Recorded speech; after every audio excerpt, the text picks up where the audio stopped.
A sensitive accusation for this administration is the theory held by many that the real reason the U.S. is so interested in toppling Saddam is control of the oil that Iraq is sitting on. What about people who say you're only interested in the Middle East for oil? What? Huh? Oil? Who said something about oil, bitch? You cooking?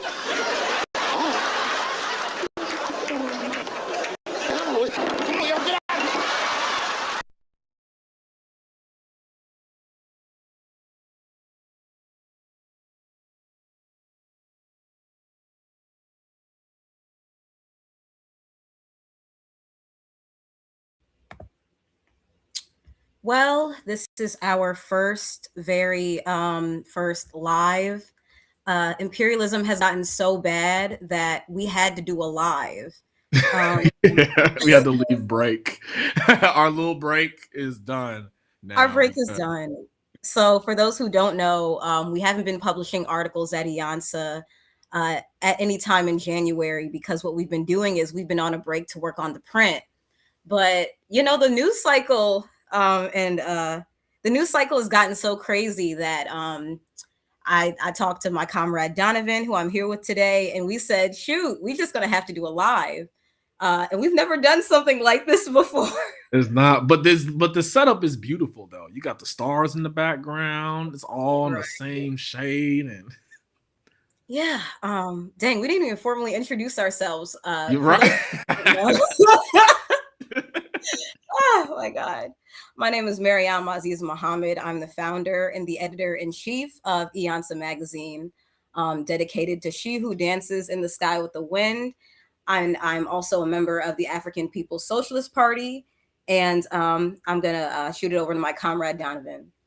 What's going on, y'all? My name is Doniven Hill Bush. My pronouns he, him, his. I am the associate editor of Iansá magazine, and I am a proud member of the Black Alliance for Peace. No compromise, no retreat. Yeah, so we have a few things to talk about today, but I guess we'll just go into it. So this is nothing new at this point. It's been a few days now. The United States has they're using the word captured, which is a bit strong in my opinion. I think the word kidnapped is a better term. This is a complete violation of international law. They had to give imperialism a little PR, a little brush, you know what I'm saying? A little PR. Gotta communicate. They gotta communicate effectively enough to where folks don't have to think twice. Oh, we captured them, because then that makes the United States look like it has like justification for why a leader of a nation and his wife are in New York right now facing trial. And that's just, first of all, like, let's say everything is true, right? Let's say he's a dictator, he's killing people, there is this crazy cartel going on. What makes the United States think it has the right to violate a sovereign nation? That's what's really sending me. Because, let's say tomorrow, because a lot of stuff is going on in the United States, right? Let's say if President Xi tomorrow was like, okay, we're going to invade Washington. How do you think the world would react to President Xi and the People's Republic of China taking Trump? The entire world would be in arms. The entire world would be, well, the entire Western world, let me be specific, the entire Western world, who just so happens to have a grip over a lot of people's land, self-determination, a whole multiple of media landscapes, and then some, are going to be up in arms, and they're going to try and tell everybody this is an attack on democracy, an attack on everybody's freedom. Mind you, they love throwing that term democracy every single time they do something, the least democratic thing possible. They would like to throw in that term democracy. Oh, it's for democracy. It's for democracy. It's like a bit of seasoning on an unseasoned meal. There's like, oh, got to season it with that democracy. Got to put salt-based democracy. Like the little meme with the guy, he's like right, just a hint of democracy, and then everything will be a-okay. But I mean, it's actually interesting because U.S.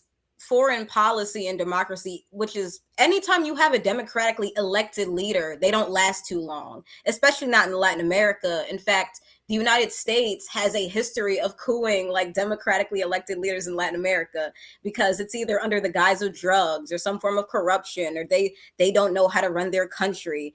And it was crazy because what happened was it was like this Cold War era like fight against communism. Everything was Latin America. We're afraid they can't control their nation. They're gonna admit to communism or surrender to communism, which is crazy because like all of the things that happen in these nations is a result of capitalism. It's a result of sanctions. It's a result of like us literally violating the sovereignty of so many of these nations.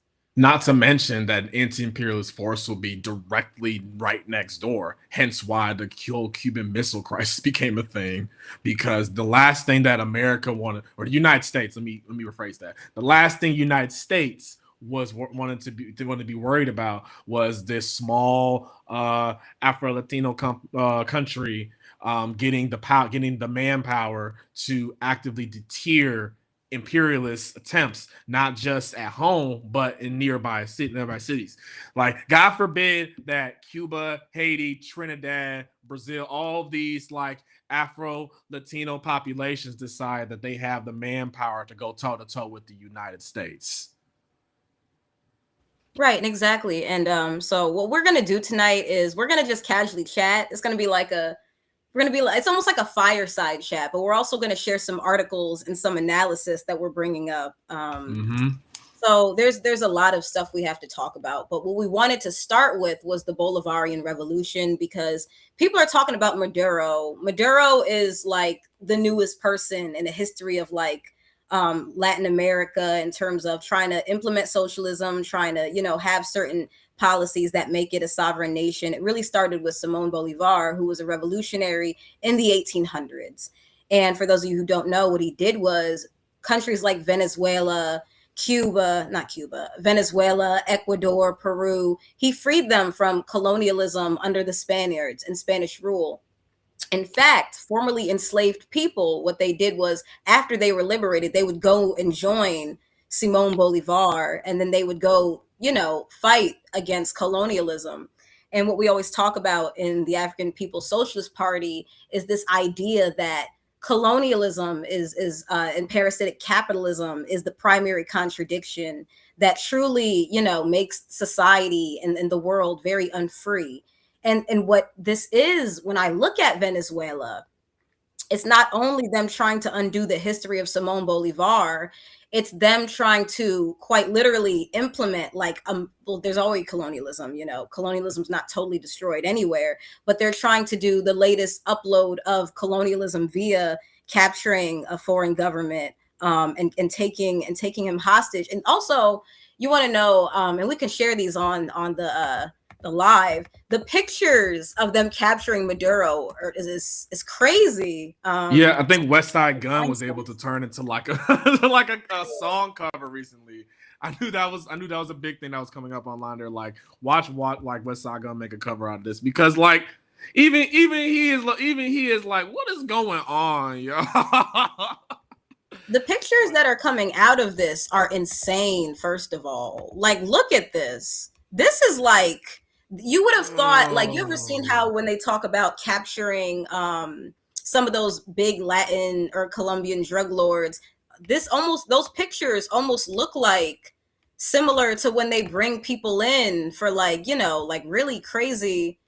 And it's just, I don't even have. It's very Guantanamo Bay-esque of pictures, right? Like very war on terror, Guantanamo Bay. We're gonna put you somewhere in, but to justify the fact that we're gonna take a country's leader and his wife, mind you. Notice how there's a lot of pictures of Maduro, but we're not seeing anything from Maduro's wife. Like, the last thing that the empire needs is a smidge of empathy for any of them. They're like, they already got to deal with the radicals, the leftists, and things of that nature. Last thing they need is a moderate to see both a husband and a wife together, chained up by U.S. forces, facing trial in New York City. Also, Mamdani, what you doing? they in your I was gonna say, I thought Mamdani was already supposed to. I'm gonna need you to act. You I was gonna say, I thought he was savior. For the people. I'm gonna need you to act right now, home dog. Right. Because my thing is, because people talk about Mamdani as like this premier socialist like leader. He's gonna take New York and shake it up. But like Mamdani I also don't talked about Venezuela in a similar way too. I want to say, like, Mamdani yeah, I ain't even think he also exactly said negative. something about, and I don't have direct quotes, he said something about that he believed he was a criminal or a corrupt leader too. And that's another thing. We're gonna go back to Simone Bolivar, of course. But one thing that's very interesting is the idea that this wasn't bipartisan, that only the Republicans were trying to. This would only happen under Trump, Donovan. The Democrats would have never did this. Kamala Harris would never do this sort of thing. They would Queen never do Kamala this. In a silk press. Right, silk press, edges In a silk press.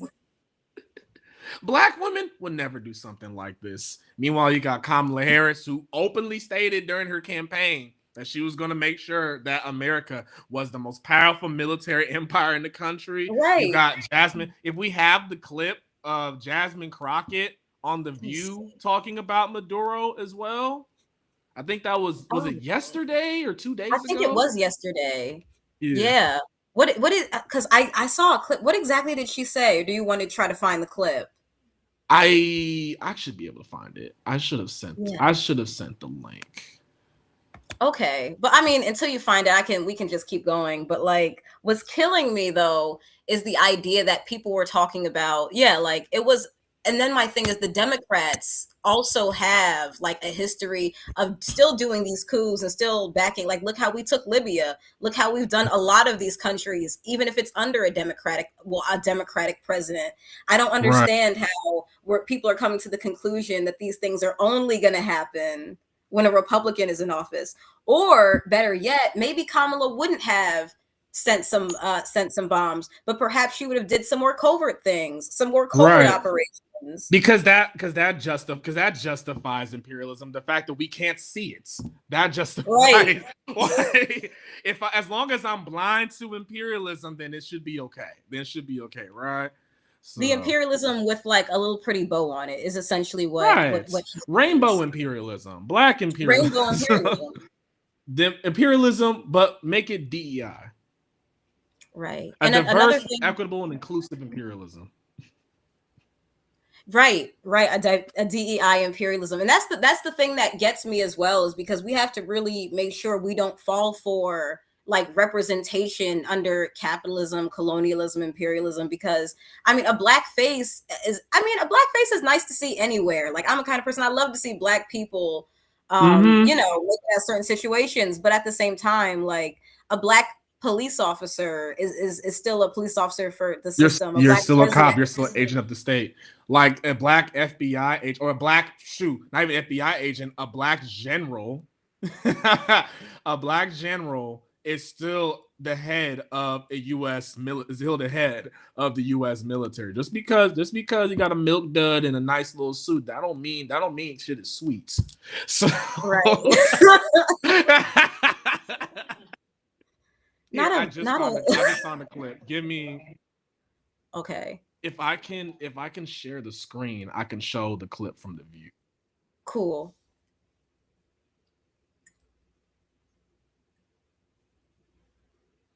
If it'll let me pause. Clip. Unless you want to send it to me and I can share it. Yeah. Y'all might. I'm not sure if y'all hear in the background, but y'all might hear a little something from The View. Apparently, someone from The View is supposed to be in my hometown for a Dr. King celebration. I'm like, if it's not Amber Seal or not Amanda Seals, I'm not convinced. But Amanda Seals quit a while ago. So yeah. Okay, so we're gonna show some comments. This is from my comrade Solyana. She also said, let's not forget the Hormone was raided when a Democrat was in the White House. I was gonna say, like, that was Biden. They had a whole thing. Dr. CBS talked about it in her book. I want to say Black Scare, Red Scare. I think one of the last chapters was dedicated to Omali. I don't want to butcher their last name. Yeshitela. Oh, I knew that, man. But it was dedicated to the WHO movement being arrested like out of nowhere. I almost ran like a speech on that sort of thing. Right, right. And that's the thing that got me. The idea that Democrats are this more progressive force. When people understand, and it's interesting because we criticize China and some of these other countries for being quote unquote one party states. The United States is a one party state. They just try to give you this illusion that is two different things. Right, but they're all bought by the same people, the same companies, the same lobbyists get what they want out of both Democrats and Republicans. This is like we shouldn't have to repeat this, but it's not common sense yet. I think a lot of folks think it's common sense, but as soon as the season comes in, when they hear it's the most important election of our lives, it's just like, it just hits the most important election of our lives. It's emotional. They're like, oh my God, let me do my one political act for the year and vote in somebody who is the same as the other person, but they wear blue now, so it's okay. Or they black, or they're a woman, or femme presenting, or they're queer, or they're disabled. Right. Or they have the same policies. They do the same shtick to get everybody, and it works. And that's the sad part. Like, all you need to do is to have, like, for a lot of black folks, all you need to do is to have a rapper or an artist come up to your election stage, and it's like, oh my God, they got Meg Thee Stallion, they got Beyonce. Now, not saying I don't fuck with their music or anything like that, but they're being used as pawns. Chills. And even for them not to see that is a little disappointing to me. I'm like, I like your music. I like what you do. I like how you're standing up to a lot of abusive black men and stuff like that. But if you can't see how a party is using you as a political device to get votes and then do nothing to the people you claim to be helping out with, I don't know what to tell you. And it's interesting because all of the things that the Democrats try to say, free healthcare, cheaper cost of living, better education, countries like Venezuela with less resources have been able to actually really build on those things. And that's like, we consider that like a quote unquote third world country. Mm-hmm. And that's what really confuses me, because United States is the richest country in the world. We don't have free housing and free healthcare. We don't have free education. We still got to pay student loans. And they're gonna make it even more expensive now. Like the whole point of student loans was just so that a certain populations, I'm not sure if it's showing you're this way, I'm this way, but you get what I'm saying. That certain populations don't get to further their education. In fact, that they want to, they gotta owe the government money. You gotta rely on the empire just to make sure that your paychecks don't get gouged after every month or so. It's interesting because I have a cousin on my father's side who she went to Cuba. And she's a medical doctor. She has no debt. We can't even do the United States. And we have supposedly some of the best medical places in the world. We have some of the best finances. But during the pandemic, Cuba was able to send all of these doctors all around the world, including the United States. Mm-hmm. But no, socialism is such a failure. But it's wildly interesting. Did you have the clip? I sent it to you in the chat. Cool. I'm gonna show this right now. Yeah, it should be. It's like 4 minutes long, but I think from what I'm gathering, she's comparing Trump to Maduro as if they're the same the same person, not even person. And it's embarrassing. Let's see what she has to say. I'm gonna play this. It's probably some nonsense, but why not? The power of a silk press. People really love Jasmine Crockett, and it's a bit disturbing because she tries to do this entire sister girl act, like I'm your home girl, I'm your home girl from the block, I'm your bestie. And you know what's interesting is I find that way more dangerous. Like, no, send me a Condoleezza Rice. Of course. The fact that you can gather at least a hint, at least enough working class black sentiment by just speaking, that's all it takes for folks to just fully support you, is that you know how to talk and you know how to walk. You know, so-and-so who made that album, you're close with that actor or this other celebrity who either has little to no political analysis at all. And that's just all it takes to like keep you in office. The silk press spell, I'm gonna call it. The silk press spell. That's an analysis. Oh my gosh. she had to say, though. So over the weekend, the Trump administration forcefully captured Nicolas Maduro and his wife from Venezuela without notifying Congress. President Trump is saying the U.S. will run the country of Venezuela and its oil reserves in the meantime. How do you see this playing out? What's next? I mean, we've seen this play out before. I guess this is one of the reasons that some people don't want us to know history, is so that we are doomed to repeat it, and seemingly that is what we are doing. Here's the problem. The biggest problem that I have is that it was illegal. Everything that this administration does is illegal. And so I don't know how you take the moral high ground when you are actually executing something in an unconstitutional way in the first place. Right. And so if you had what you needed, which he truly believes that, I guess, then you just would have went to Congress and gotten us involved. But instead, you know, we're hearing leaks and reports that he talked to oil folk, but he didn't talk to Congress. Right. What kind of sense does that make? Because the last time I checked, whether or not you control an oil company does not entitle you to deciding whether or not the United States goes in. And when you look at the press conference that he held, he didn't talk about democracy. Now, I know there are a lot of people that are talking about this is good for the Venezuelan people because Maduro was a bad guy, but that's not why he did it. He has not cared about Venezuelans at all. Let me be clear about that part. That's true. And here's the receipts. The Enemy Aliens Act, which most of us had never heard of because it's from the 1700s, he invoked it specifically because of the Venezuelans. He said, we are being attacked and invaded by Venezuelans. That was number one. Then the next thing that you know, CCOT, that's where he was sending Venezuelans. Remember the 60-minute episode that they did not want to air about how they were treating them, mistreating them at CCOT? That's where he sent Venezuelans. Then after that, he was illegally killing folk, saying that, oh, well, they're bringing drugs because it was supposedly about fentanyl, which is not where we get fentanyl. To be clear. So then he killed over 100 people with these bombs that he was dropping. And then when he went in to get Maduro, he killed even more Venezuelans. Say about Venezuelans. I get that there are people that don't like the leader, but guess what? There are a lot of people that don't like our leader. And regardless, somebody coming into the United States and grabbing our leader in the middle of the night and killing people in this country, I'm sure everybody would be outraged at them doing it that way. Yes. It's the way that it's done. But nobody stops. It's the way that it was done. Nobody stops. I'm trying, Joy. I'm trying. She's trying. Let me ask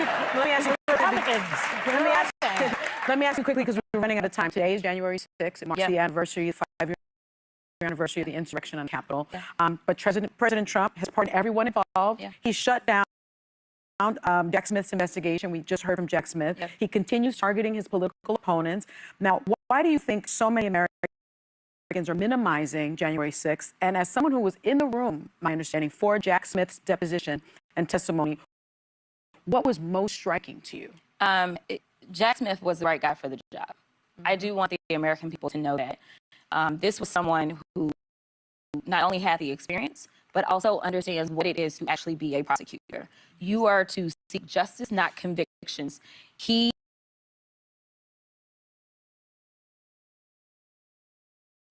I stopped because I didn't care to hear anything else she said. And plus it was like January 6th. Honestly, January 6th was an interesting day, but like, where were you on January 6th? Oh, okay, that's a good question. I was at, my mom is watching the stream. Hi, Mom. Anyway, I had to do that because like, hi, Mom. No, I was at home with my mom because Temple was still on lockdown, not lockdown, but Temple had sent everyone home. We have our guest. Cool, but hey, hello. Yeah. Okay. So guys, this is actually, do you want to introduce yourself to the audience for those who don't know? Okay. I mean, hi y'all. My name is, sorry, I'm in the car. Just trying to do a lot of things at once. But my name is G.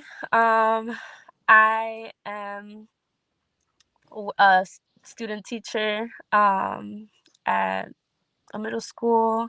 I was born in Venezuela. I came to the United States when I was 9, right? That's a that's a very common narrative for migrant families. I grew up in Philly, in South Philly, ever since. And yeah, I'm here as a representation of like my history, my country. You know, we carry a lot of history. Our identities carry a lot of history. And I'm glad to be here with y'all. No, thank you so much. So awesome. Yeah, because one of the reasons, especially, I wanted to have someone who is Venezuelan on the show. Well, we're not a show, but I mean the stream, the emergency broadcast stream, because you know what happens is in these conversations, the first thing they'll say is, "Okay, you two live in America. You don't got no connection to Venezuela," which is true. I don't have any connection to Venezuela. And then it just becomes this thing of, you know, well, you need to listen to Venezuelans because the Venezuelans are saying that Maduro's a dictator and he kills people and he runs this crazy cartel. So I'm like, you know, okay, so to dismiss the narrative, let me give the mic to an actual Venezuelan person because, you know, then you also have the people who, you know, in like Miami, for example, they throw in crazy parties. They're all like, oh, he's down. He's a, you know, because there's the idea of there's people celebrating. That's what they keep saying. So I wanted, of course, your analysis on that because, you know, there's this idea that people are so happy he's gone that they got rid of this evil, messed up dictator, you know? Yeah. I mean, there's a lot of layers to that because it comes down to our Afro-Indigenous histories, the colonization, right? Like we speak Spanish. That was Spanish is a colonizing language, right? And I think, like I said, it's a lot of layers. But I will start when Hugo Chavez took the fight, right? A lot of people are like, oh, Hugo Chavez kind of like this great man theory, right? Like kind of like Fidel Castro in a way. Like you only have this image of a man that did the revolution. But whereas in like the actual people's history is the people themselves, right, made possible the image of Hugo Chavez to even get there in the first place, right? Like when we think about like nations and states, that's already a colonial framework that we have to work in. And I think when we understand all these aspects of colonial legacies, then we're able to like make these connections of being anti-imperialist. That's one of the things that Hugo Chavez made clear, you know, that he united workers, he united people that were poor, he united people of color, he united people that were, you know, indigenous to the land. Like this was the great work that he left and the legacy. And, you know, when we talk about like Black radical traditions in Venezuela, it's you know, like you were talking about how like, oh, you know, our analysis is not going to be true. Girl, you're already doing the work. You're already doing the knowledge. Thank you. And also, like, you know, in Venezuela, like the Black Renaissance, the Harlem Renaissance of hip hop, like y'all influenced us. You like using rap and using hip hop to, you know, influence the populace, right? So I think that's also like I said, like it's layered, but continuing from like the history, like in when Obama took office, right? But this is like the liberal side of like United States, and Obama took office, and a lot of people oversaw or didn't look at what he actually did with sanctions, making Venezuela a threat, a national security threat, because of our wealth, our natural resource wealth. You know, a lot of people right now that are cheering, they're like, oh, we knew about oil. Venezuela has been a petrol state even before the socialist revolution. And sorry, I have a comrade. We're just going to the bar. Okay. Let you know if we leave early. All right, sounds good. Let me know. Sorry, y'all. Cool. You all good. You all good. But when we talk about the wealth of the global South, right? Like, we talk about Venezuela, but Burkina Faso just got coup d'etat and failed. Iran just got coup d'etat and failed. Right. They're looking at all these other places. And I think with our lens of anti-imperialism, we can look at the sanctions, and I'm not going to say that Venezuela's perfect, because it's not. Right. Nobody and no community is perfect, right? And there has been a lot of hardship, scarcity because of the sanctions. I feel like a lot of people don't take serious enough the sanctions, and we have because to it's never happened to us. Yeah, we haven't been sanctioned to that level, so it's like we don't. So the average USian, I don't want to say American because that's not all of America, but like the average USian doesn't exactly know what those sanctions feel like, to have your economic mobility stifled because one empire is like, yeah. Also, I apologize if I cut you off or anything like that. No, you're good. No, please, okay. Please. But the average person in the United States does not know to the extent how like debilitating a sanction is, to know that your prosperity can only come to a cap, or can only come to here. And for some countries, for that to happen for what, decades, like, and yet you're still thriving. Ooh, that thing was right next to my ear. But they watching me. But like, have your potential basically like limited, not because of you, because of what you think is possible, but because another entity believes that if you get too much of this, you're going to convince its own people that the way that they're doing things is not the way that it has to be. Like that's like the concept of that, of trying to like project your fears of a lot of us being to another country's like economic, social, political like prosperity. Kind of messed up, to say the least. Yeah, and that's the thing. Like with all these countries, it's like they all have these different resources. Ooh, okay, we had to add her back. Gil, they was watching. They had to cut off my Wi-Fi. Whoa! I was gonna say. Now with your camera cutting off. No, I mean, like, too. I'm about to whack. Let me not distract. But I think that's I think about like one of the interviews that Hugo Chavez was in, and one of the interviews was like, "Are you paranoid?" It's like, no, this is the reality we live in. Like, we're in the hyper space. Anything we say on these platforms, like, they could be used against us. Right. You never know. But yeah, I mean, I think like ever since October 7th and like Palestine, I think the clarity of people, even myself, became sharper. And yeah, I mean, like the abduction and the kidnapping of a president is just like through another scale that, we know they wouldn't do that to Israel. They wouldn't do that to any US. That's their little cousin. Israel that's their little cousin. That's our little cousin. That's the little cousin we give the controller when we bored. Yeah, no, and they do whatever they want.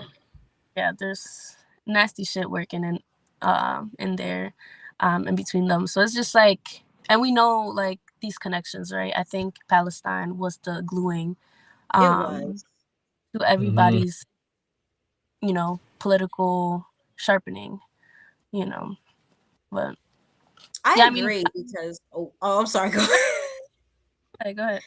No, I was just going to quickly say I agree, because I think when people saw how destitute and bad, and the fact that the United States really was willing to like sponsor something of that level of atrocity, mind you, the country has been involved in all kinds of horrors beyond like human comprehension. But the way we saw it play out in the 21st century on our phones, on our cameras, I think after a lot of people realized it could get to that point and people still did not give like a damn, like nothing that happens, it surprises me. And it's interesting you brought up Obama, because it makes me so sad sometimes, because I feel like we haven't learned much from Obama, because I thought like with everything going on, people had kind of learned that not to fall for Democrats, not to fall for like the entire, there really is a bipartisan thing and you can kind of vote your way out of this. But we've seen time and time again that like even when the Republicans are like doing something, it's either the Democrats don't outwardly oppose it, or they like just secretly they just secretly go along with it. It's kind of like what Dr. Jared Ball talks about on I Mix What I Like just just an ink. I'm paraphrasing the heck out of what he said. Just an inkling of representation is seen as like the purveyor of freedom. Like just the idea that like we can have a black head of the empire instead of a white male head is just enough for black folks to feel like we can take an 8-year break, because that's what happened with a lot of us. We took an 8-year break, or we were kids and we didn't know no better. I didn't know to the extent how far Obama was when I was a kid. I'm not going to act like I didn't. I'm not Huey freaking Freeman. I wasn't Huey Freeman at like 10 years old. Like I was worried about whether or not my favorite wrestler won a title, something like that. But that's besides the point. But like the America, the United States, and I've been saying this a lot recently. The United States has a habit of treating the bare minimum as the final step, and it's infected everything that we do.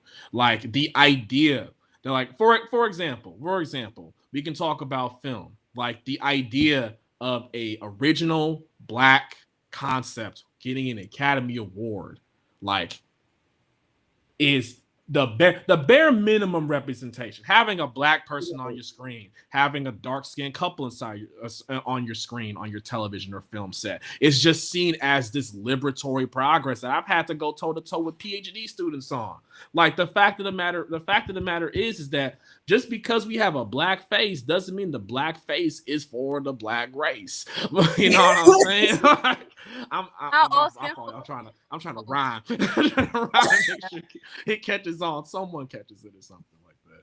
But yeah, and I think also like a layer of like, you know, the class analysis, right? Like Venezuela is a socialist country, right? Like, but there's still like capitalism still, because it's like we were capitalist. Yeah. Like we were US allies before a socialist revolution. So there's still like internal fights, right? But the threat of global capital is socialism is a threat, right? Like, you know, like when we talk about the Black Panther Party, they were threatening to fight capitalism with black capitalism. They're going to fight it with socialism. Exactly. You know, and that it scares these big corporate oil, gas corporations, big pharma. It scares them because they have of our communities here in the United States. And I think about that a lot, and I think my rootedness recently was, you know, it's James Baldwin's words, right? Love is not a popular movement, right? Loving your neighbor, loving your land, loving the bare minimum is your land, right? Like that's where that's where dignity comes in, self-determination, the way you can live your life, right? Yeah, James Baldwin has been rooting me during these days, especially after like seeing my own people like cheer for this, and it's like your country just got. What are you talking? Even if you didn't like Maduro, because there people do not like them just because it's kind of like this like power, right? And sometimes like power and people just always fights. That's kind of like when we talk about abolition, right? Like we're trying to weigh the state, and this always this kind of back and forth. But to cheer was a whole nother level of apathy that I wasn't ready for, especially from my family. Like a lot of my family, right? They don't call themselves socialists, but they're like, oh, but you know, socialism, this and that. And it's like, what's better? You know, and they don't have that analysis for that, right? And I'm not saying that all Venezuelans that's my family, right? People that left Venezuela and people that haven't tried to make community. I think that's also like another thing. Like Venezuelans in Venezuela have communes. They know what it means to build from nothing, you know, and that's the struggle also for Palestinians. They're literally building from nothing. They're building from the rubble, right? And I think that's the legacy of like what Maduro tried to do, like the axis of resistance, right? Like that's shared throughout all oppressed peoples in the world. So yeah. Yeah, and I was gonna ask, because I mean, you're a local Venezuelan organizer in Philly. I was also gonna ask, what can people do at, because you know, and especially like people give to some of these charities sometimes, and the charities are like nonsense, or you know, like they said, like I remember when stuff was happening in Haiti, they said the Red Cross was on BS. Haitian people saw like literally like none of that money. So what can people do to support like Venezuelan like sovereignty? hmm I think right now is the narrative battle. Right now is like, what, like, are you willing to say that that Maduro is its president? Because first of all, he is. You can see Right. it. There's thousands of people marching in the streets.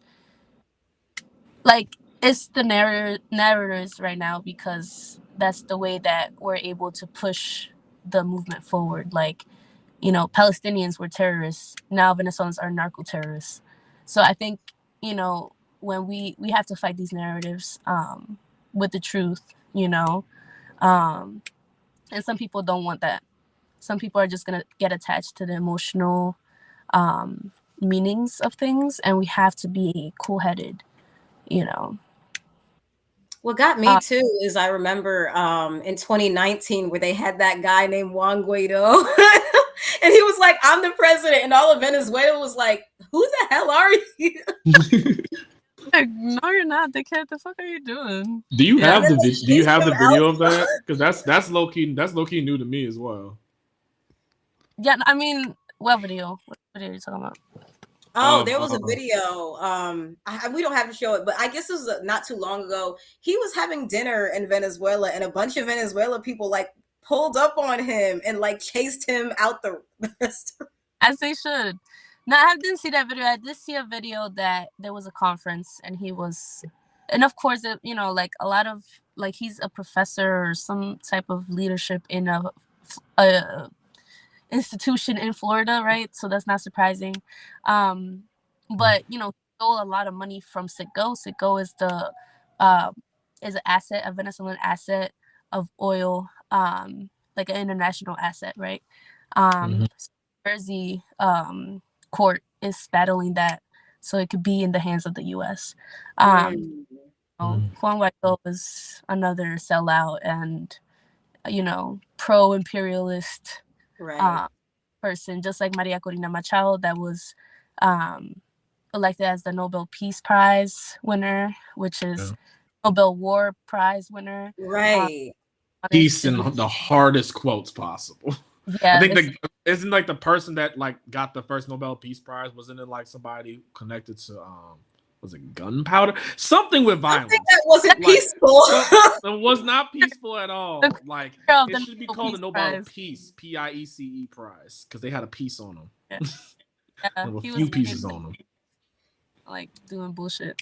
But yeah, I mean, I think that's kind of like the things that we need to know, and like, and of course, like coming out to you know, protests and rallies. I think, you know, we're trying to build a united front with other Philly organizers, right? Making sure that we are planted on anti-imperialist making sure that we can connect like what's happening in ICE with ICE. Somebody got shot today, ICE Watch. Right. Yeah, we were gonna talk about that. That video was just hard to watch. Like that was awful. And to think that, like, I think what makes this video really stand out for me is this is a culmination of about we're now past half a decade. Like the 2020s began with like someone dying on screen, and fast forward, it's gonna be approaching 6 years since George Floyd's death, and this has been normalized to an extent. I'm trying to catch them, but this has been normalized to the point where it's basically second nature. Like, it's one thing to like see it on. It's one thing to see it in fiction and pass it off. There's been many conversations about violence in fiction, but it's another thing when we're seeing death day after day after day recorded for everybody to see. Like, at least the past 2 years, I've been seeing Palestinians and Sudanese and Congolese deal with the most inhumane conditions and acts imaginable, and people just moved on from it now. Like, are we really going to see like people die on our screen? Is that what it's gotten to where we're seeing people die on our screens, and then we're just supposed to like give it the okay because this just happens? It's just a normal Tuesday? Yeah, the desensitization is it's astounding at this point. It's really, really bad. Like, the things I've seen, and then the fact that like there's just a lot of stuff I've seen, and then even like we were just talking about the pictures of Maduro look even, and I was looking for the word, Doniven. It was Abu Ghraib, like Abu Ghraib.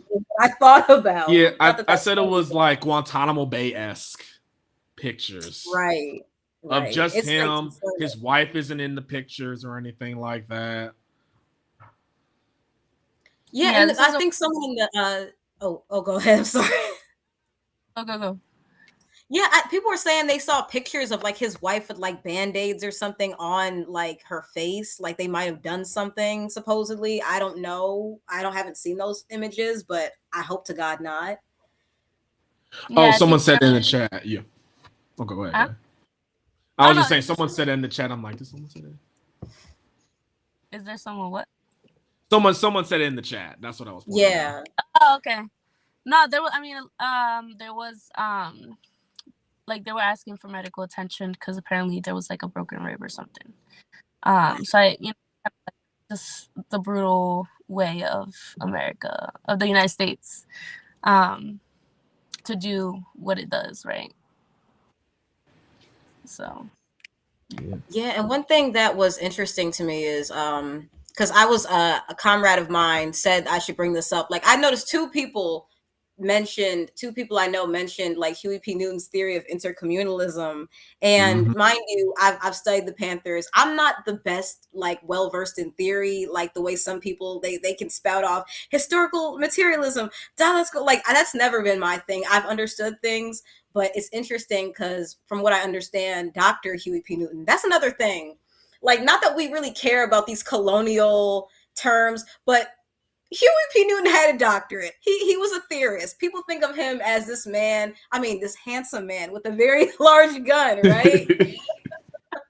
But you think about it, Dr. Huey P. Newton, he was a theorist and a scholar. And one thing he talked about was the idea of America becoming the world's police. Like, there's no more nation states, like the way Venezuela having sovereignty, Cuba having sovereignty, Burkina Faso, the whole nine. Everything, just because America's an empire, America's police becomes the world's police. So the idea that you can, like we were talking about, go in, kidnap the president, kidnap his wife, and just be like, oh no, we're putting you on trial in New York is literally insane. Because like I was saying earlier, if Xi Jinping wanted to be like, oh, let me take Trump and let me bring Ibrahim China, or Ibrahim. If Ibrahim Traore was like, which would be crazy, by the way, if Ibrahim Traore grabbed Trump, brought him to the capital of Burkina Faso, was like, I'm putting you on trial, it would be riots on top of riots. Like, so the idea that this can happen is just really like astounding to me. But then, if I'm not mistaken, president, and then someone told me about this, one of Haiti's former presidents, I think it's Aristide, because I don't think I'm pronouncing, like, America, I think took him hostage back in like the early 2000s.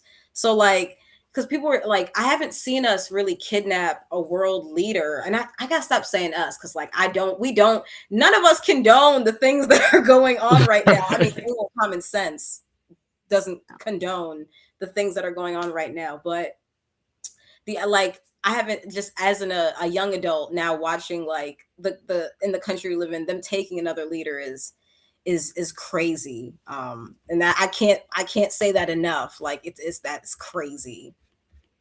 Yeah, it's insane. Again, they can America, like the United States, is and wants to pretend to be the world's police, right? But who watches the watchdog, right? Like, who keeps them accountable? And I think, that's why we need sovereignty. We need unity, solidarity.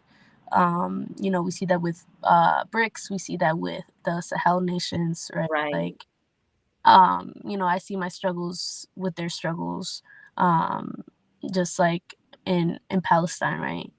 It's all about sovereignty and being able to have self-determination and dignity in the land, And that's another thing that gets me, because there's this really nasty narrative that, like, for example, Black people shouldn't care about Palestine, or Black people shouldn't care about this, or because you're Venezuelan, you can't care about Palestine, or like all these international struggles. And this is why an internationalist perspective is so important to me, because when you look at it, it's just all connected. And it's like when the United States bombs people overseas and in different countries, there's this idea that like they wouldn't do that to you. But me and you, like, we're in Philadelphia. We know the United States will drop a bomb on its own citizens. They have no problem doing that. And then I think people are not understanding what the United States does to people in other countries. They'll do to its own citizens. And there are histories and even things that are like suppressed because people don't want you to know the United States government will do crazy and horrific things to like people here. Yeah.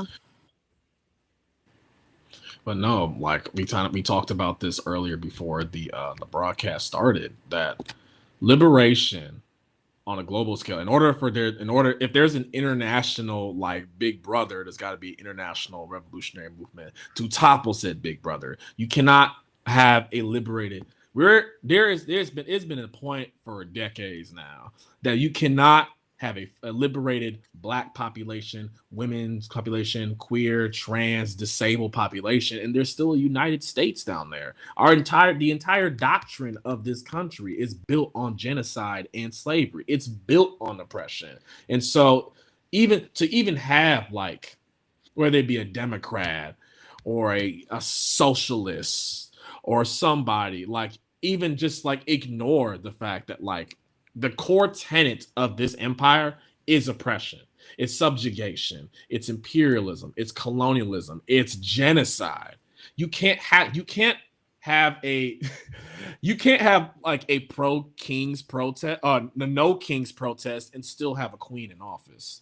There's a problem. There's this big like contradiction that like we want these groups to be free to fully express themselves or realize themselves. But like we just want to make a better United States. If we just had this thing, if we just had free healthcare here and here only, and free education here and here only, and free housing here and here only, then all of our problems will be solved. Okay, so what about the people who we're actively extracting resources from so that we can have all this free stuff, so we can have a Green New Deal, so we can have this social democratic utopia that we like to advertise as socialism, but when actuality, it's just the most radical thing in the most empiric country on the globe. So to us, free healthcare is basically the devil. So it's tragic.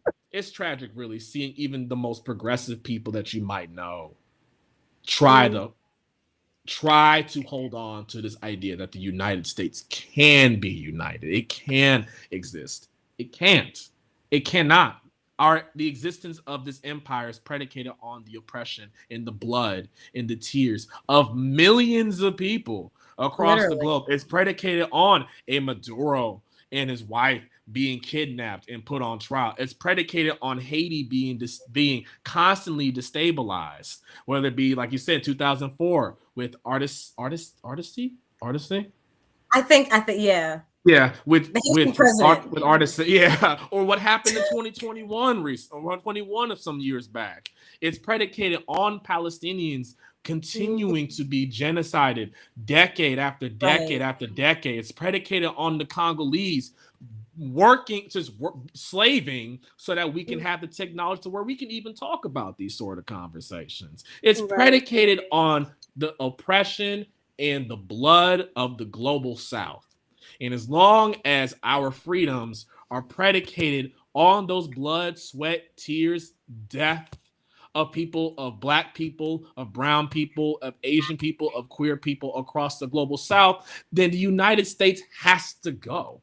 It has to. You can't. Sis, and just it is because you go ahead, finish your point. It is. We see like it's the time of the monsters because they know their time is almost done. Like I think that, you know, like my rootedness right now is just like people that have been here before. Right. When I think about ancestors, like, you know, my ancestors that have already fought and won, and we're just continuing the struggle, right? I think that's what's keeping me going, right? The legacies of liberation, and knowing that we are winning, you know, by any means necessary. So, and I think that's a good like segue to closing the stream. Like that's another thing that I think is really important to convey to the audience and whoever might be watching, because there's this thing that they try to get you to believe that you don't have a chance in hell at organizing, winning, fighting, being able to, you know, overturn these colonial contradictions. But, you know, they wouldn't have to, the reason they had to arrest Maduro and the reason they have to like try to suppress all these different national liberation movements is because they have a chance. Because America understands, like, they understand that imperialism, you know, and these empires don't last forever. You know, ancient Rome didn't last forever. None of these things last forever. All of these have a time because, you know, like you can try to get rid of the flowers, but you can't stop spring from coming. And what's happening right now is we're looking at an empire literally corrupting on itself. There's no employment. Like the economy is crap. Everyone's getting laid off. And even the things that we're imploding other countries for, sure, we can, okay, let's take Venezuela's oil. That's none of that wealth is gonna, you know, nothing's gonna trickle down to the average working class person. That's gonna go in the mind of an oligarch.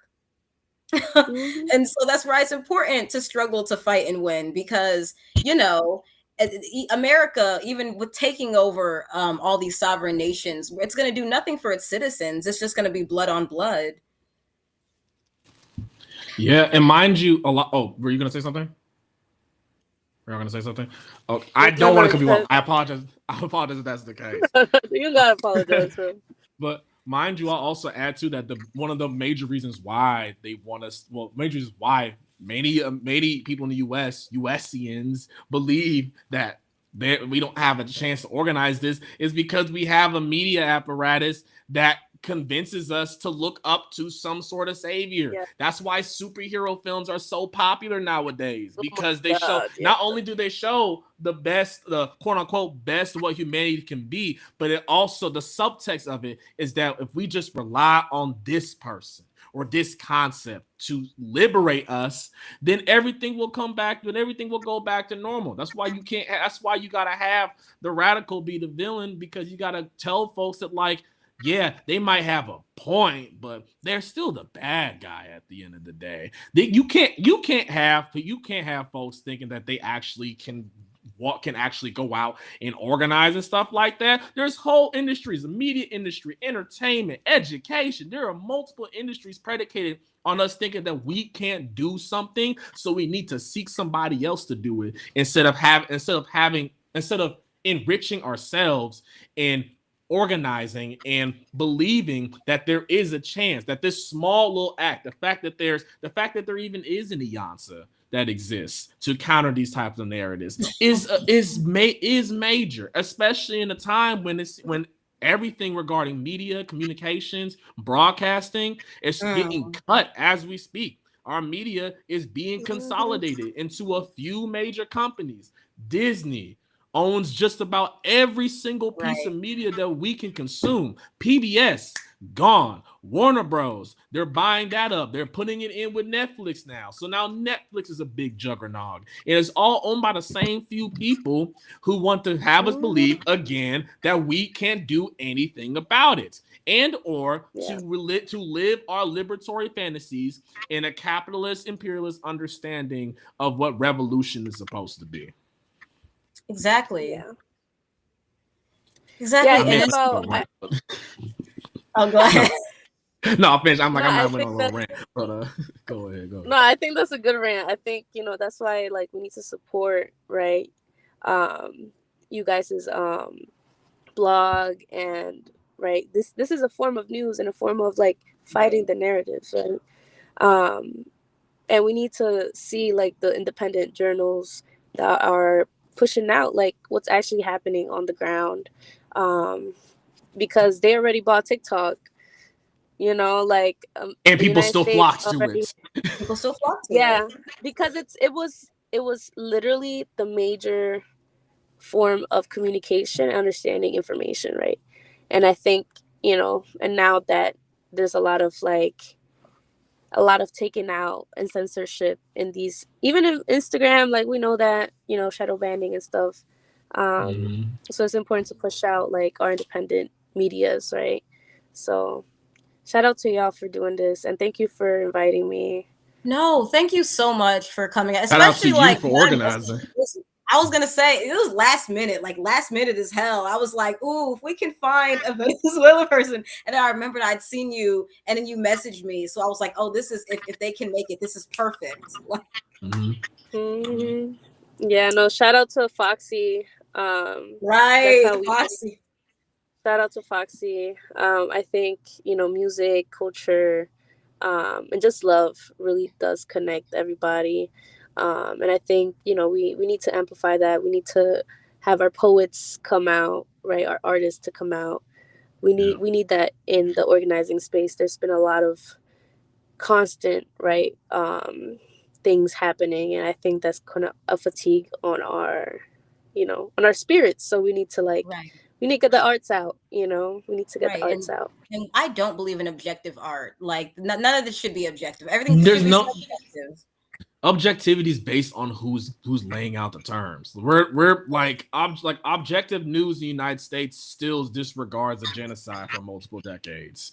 It still like disregards like working class struggle. It still disregards like black folks just acting in self-defense. They'll call that like an aggression. They'll call what Rodney Hinton was doing. They'll call Rodney Hinton a terrorist if they want to. They probably already have. Right. But but I guess this is where I'll close out the stream. I want to thank everyone who's watching. And then where can they find you on social media? Because I know I didn't tag you in any of the initial posts. No, you're good. Well, right now I only have one. It's Venezuela _babe. Had that for a while, guys. Don't judge. But yeah, you can find me there. Right now we're like I said, like I'm part of the No War on Venezuela campaign. It's just like a whole bunch of different organizers from different, doing their own thing. And we're just trying to make sure that we're confining and making sure that we move together as a united front, right? I think this is, we need to do this for not just Venezuela. Like I said, we need to do this for our own local communities. We need to do this for all free people, of the world and oppressed peoples. So yeah, we're fighting our own battles, and we're trying to come together. So yeah. Yes. Right. And then also look to your local organizations, organize. We talked about APSP and BAP, but there's many more too. Not just black orgs, brown orgs too, like Diaspora Palente Collective. I want to shout out to them who've been able to smoothly connect Venezuela, as well as the liberation of people in Venezuela tied to the liberation of folks in Puerto Rico. People don't think about that type of stuff, that those things are interconnected. But the truth of the matter is, we have multiple Puerto Ricans in office that haven't said anything about a liberated Puerto Rico, nor its connections to Venezuela as well. How how I want to say a lot, how some of the manufacturing ties into how we act within Venezuela too. Like join your local organizations, join your local organize. Your local movements. Yes, organize, struggle, win. What did Fred Hampton say? Peace if you're willing to fight for it. That's dope. Yeah, nah, this was great. We gotta definitely have more of these. But yeah, I hope everyone has a great rest of your night. I feel like Nardwar, I want to be like toot loot too. A little closing out song. Yeah. Yeah. Yeah, I hope everyone has or something. Right. No, literally.